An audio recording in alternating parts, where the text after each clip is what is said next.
прво благодарам на бројното присуство од страна на медиумите. Сакам денес, после завршувањето на состанокот на Економско-социјалниот совет, со големо задоволство да кажам дека донесовме одлука за зголемување на минималната плата во државава. Како и што ветивме, денеска и го исполнивме ветеното.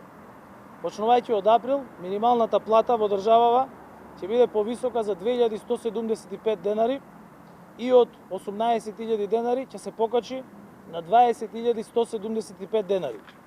Ова значи на 12% изголемување на основната минимална плата. Секој работник следниот месец ќе ја зема оваа плата како минимална.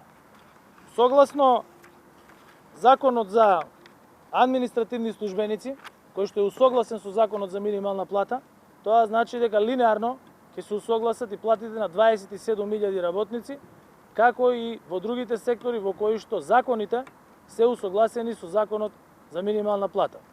За сите детали во врска со ова решение и со ова одлука, која што навистина покажа дека со системски решенија се гради вистинско партнерство помеѓу синдикатите, помеѓу работодавците, помеѓу владата, кои што сите сакам представници да ги поздравам, и дека тоа е начинот за зголемување и на платите и на стандардот на граѓаните. Ви благодарам и ги повикувам другите да ви се обратат.